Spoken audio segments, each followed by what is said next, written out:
Good day, everyone. This is Layara Moonstar reporting for Insight Nexus News. Today is October 31st, 2024, and we're going to talk about how populations can be controlled for the greater or, in many cases, lesser good. Prejudice in its myriad forms, whether in allegiance to a sports team, political party, religious group, or racial identity, has roots that reach deeply into human psychology. The us versus them mentality taps into fundamental survival instincts that once served an essential function in small, close-knit communities. But in modern society, where the stakes are often political, economic, and ideological rather than survival-based, the same instincts can be harnessed and manipulated. This manipulation creates powerful social divides that often serve the interests of those in power by distracting the masses from systemic issues, consolidating control, and eroding civil freedoms with minimal resistance. In this article, we'll examine how prejudice functions as a tool of distraction and control, the psychological underpinnings that make it so effective, and the broader implications for individual freedoms and collective agency. Number 1. The psychological basis of prejudice and group identity. Humans evolved to live in small groups where cooperation and mutual loyalty were essential for survival. Evolutionary psychologists suggest that in-group favoritism, the bias favoring those within one's own group, helped early humans navigate social threats and opportunities effectively. This survival mechanism encouraged trust within the group and caution, if not outright hostility, toward outsiders.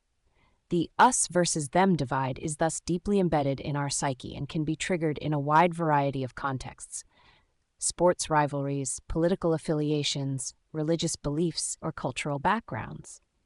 Today, however, these deeply ingrained instincts are exploited in ways that divert our attention from more significant issues. The attachment to group identity paired with the fear or suspicion of others is easily harnessed by leaders, media, and institutions to polarize society over relatively superficial differences, which makes the population easier to divide, distract, and control. 2. Media amplification and the illusion of choice. The media plays a substantial role in perpetuating prejudice and polarization. Studies have shown that divisive news stories or those with highly emotional content generate more clicks and higher engagement. This outrage economy incentivizes media outlets to publish sensationalist stories that amplify division rather than foster understanding or debate. The media cycle, in many cases, doesn't only report on prejudice, it fuels it. By highlighting stories that depict conflicts between political parties, races, or religions, it fosters an ongoing narrative of tension that keeps viewers emotionally invested in the us versus them framework. This is where the illusion of choice comes into play. The constant barrage of media narratives creates an environment where people believe they are participating in meaningful discourse by choosing sides in a pre-existing debate. But in reality, the range of acceptable opinion often remains tightly controlled, with conversations circling around pre-selected talking points. This keeps public attention fixed on specific, highly charged issues, rather than questioning the structures and power dynamics that shape those issues in the first place. Number 3. Power structures and political divisions. Divide and distract political leaders and systems benefit significantly from this polarization. When populations are divided into partisan camps, the ability to organize collective resistance against overarching power structures is greatly diminished. The focus shifts from examining the systemic inequalities affecting everyone to a battle against the opposing party or ideology. It creates an echo chamber where each side accuses the other of being misled, ignorant, or even evil, while those in power enjoy a freer hand in implementing policies that may restrict personal freedoms, often under the guise of security or public good. This tactic is nothing new. Historical examples show how governments and institutions have used similar strategies to maintain control. In ancient Rome, the concept of bread and circuses kept citizens contented and distracted. More recently, post-9/11 legislation in many countries, including the USA Patriot Act, was passed with minimal opposition due to the heightened fear and suspicion of the other, in this case, terrorists. Similar patterns emerge across the globe, where manufactured threats or inflamed differences serve to justify the centralization of power and the erosion of civil liberties. 4. Social media algorithms, magnifying division. Social media platforms, driven by algorithms designed to maximize engagement, create fertile ground for prejudice and division. These platforms feed users content that reinforces their pre-existing beliefs and values, while often deprioritizing content that challenges their perspectives. This approach creates echo chambers, where individuals are exposed primarily to information that confirms their biases, strengthening in-group solidarity and heightening suspicion or hostility toward the outgroup. The effect of this digital polarization is far-reaching. Studies have shown that online echo chambers not only reinforce biases, but can increase radicalization and decrease the likelihood of cross-group understanding. Moreover, these platforms collect vast amounts of personal data to tailor and refine content specifically designed to keep users engaged. This manipulation of attention serves the dual purpose of making social media platforms enormously profitable and keeping users fixated on superficial conflicts, rather than exploring deeper questions of societal inequality, political corruption, or the erosion of privacy. The erosion of civil liberties under the cloak of division.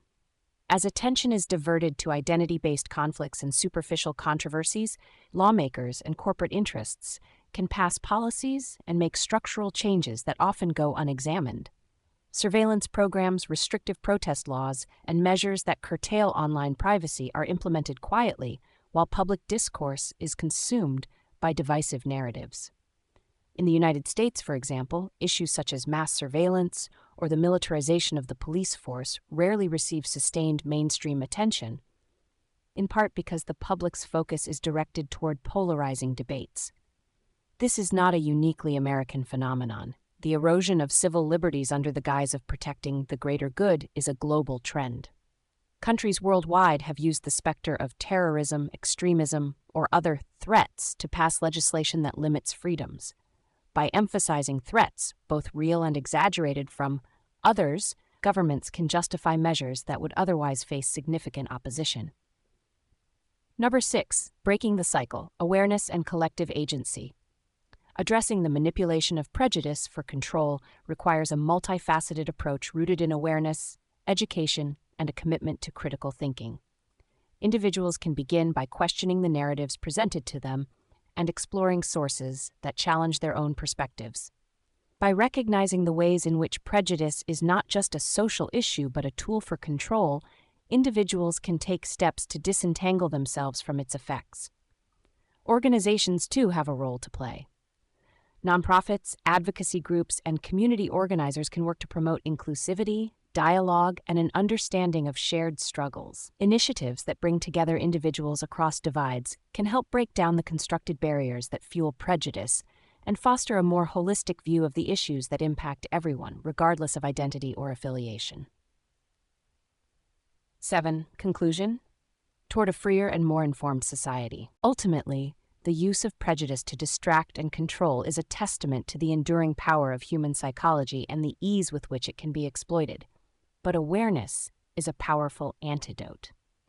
By understanding how identity-based conflicts are often manipulated for control, individuals and communities can resist the impulse to see each other as adversaries and instead recognize the common challenges that affect them all. When people come together beyond labels and affiliations, they become a force capable of demanding accountability and advocating for genuine systemic change. True freedom and societal progress depend not on rooting ourselves more deeply in our identities, but on transcending the divisions that keep us isolated, distracted, and ultimately easier to control. That wraps up today's look at controlling the masses for October 31st, 2024. Please like, subscribe, and share. And we'll continue to track these developments and provide you with the latest insights into what's next for the world at large. Thanks for listening, and we wish you a happy and productive day.